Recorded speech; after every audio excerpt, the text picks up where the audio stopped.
This was the group of offenders who opened fire and staged a jailbreak in Cambodia Đây on the là morning of nhóm đối November tượng xả súng 18. vượt ngục tại Campuchia sáng ngày 18 tháng 11. Một vụ giải cứu đồng phạm được mô tả như phim hành động Hollywood. Điều đáng nói là những tên tội phạm này lại là người Việt Nam. Những kẻ cầm đầu đường dây lừa đảo tại các khu tự trị Campuchia. Chúng đã lừa chính những đồng bào của mình. Sáng ngày 18 tháng 11 năm 2025, tỉnh Sveiring, một địa phương biên giới vốn nổi tiếng với những khu casino sầm uất nằm rải rác, bắt đầu một ngày mới với vẻ bình yên thường lệ. Tại tòa án tỉnh Sveiring, các phiên xét xử được lên lịch, hứa hẹn một ngày làm việc bận rộn cho các thẩm phán và lực lượng cảnh sát tư pháp. Không ai, từ những người bán hàng rong bên ngoài cổng tòa án cho đến những sĩ quan cảnh sát đang trực ban, có thể ngờ rằng họ sắp sửa trở thành nhân chứng trong một trong những vụ vượt ngục táo tợn nhất lịch sử tư pháp hiện đại của Campuchia. Một kịch bản tưởng chừng chỉ có trong những bộ phim hành động Hollywood hay Hồng Kông thập niên 90, lại được dàn dựng và thực hiện bởi một nhóm tội phạm người Việt Nam. To the police officers on duty could have imagined they were about to witness one of the most audacious prison breaks in Cambodia's modern judicial history. A scenario that seemed to belong only in Hollywood or 1990s Hong Kong action films was carried out by a group of Vietnamese criminals. At around 8:50 a.m., according to later CCTV footage, attention focused on a particular figure, not a lawyer or family member of a defendant, but a young woman. She wore all black, a cap pulled low to hide half her face, with a medical mask covering the rest. She showed no signs of haste, lingering near the parking area reserved for police transport vehicles with an unnervingly calm demeanor. Her presence in such a sensitive area should have been questioned, yet no one stopped her. This was the first and most crucial link in the chain that led to disaster. The police transport truck from Sveiring pulled into the courtyard and stopped. The doors opened, and 6 handcuffed inmates in orange prison uniforms stepped down. These were members of a major online gambling and scam network that had been dismantled earlier.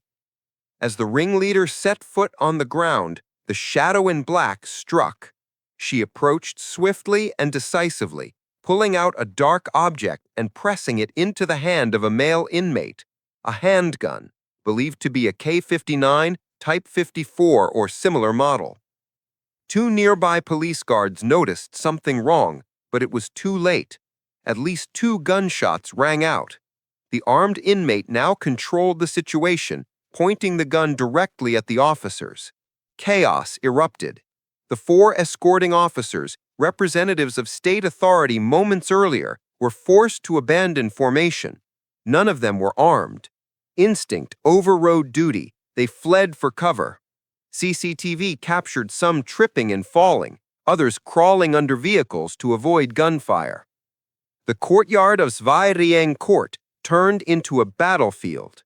The 6 inmates and their female accomplice quickly boarded 2 getaway cars that had been waiting with engines running and sped off, leaving behind stunned witnesses. Right after the shooting, the Royal Cambodian Police reacted swiftly. Sirens blared across Sveiring. The Ministry of Interior and Provincial Police ordered an immediate border lockdown, especially around the Bavet Mok Bai checkpoint and surrounding trails into Vietnam. Numerous checkpoints were erected, and special forces along with criminal investigators began tracking the fugitives through CCTV and eyewitness reports. The criminals split into 2 groups, attempting to escape through rural backroads, but the pressure was immense. One car, speeding along a rough dirt path, lost control and careened into a rice field. The vehicle was badly damaged. Police stormed the scene, arresting several suspects, including the man believed to be the gambling network's ringleader, handcuffed, face down in the mud. From this breakthrough, authorities pursued the remaining fugitives. Without vehicles, unfamiliar with the terrain, and surrounded by hundreds of officers and canine units, the entire group was quickly subdued. By the evening of November 18, an official announcement confirmed all escapees had been recaptured. None remained at large. The incident exposed numerous weaknesses in Cambodia's judicial security procedures. Most shocking, was the fact that the escorting officers were unarmed, equipped only with batons. Against organized criminals with money and weapons, batons are useless. Security outside the court was equally lax. A masked woman had been able to stand right where the prisoner transport truck would arrive without being checked. Had she carried a bomb instead of a gun, the consequences would have been catastrophic. Online gambling and scam operations in Cambodia have evolved into mafia-style enterprises, armed, protected, and willing to retaliate against rivals or police. The shooting at this Vai Rieng courthouse was merely the last straw, revealing only the tip of a vast underground network.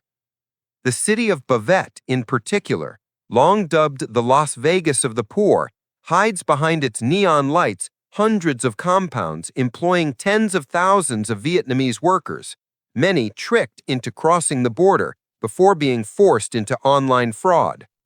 The escaped inmates were part of the enforcer class within this criminal ecosystem.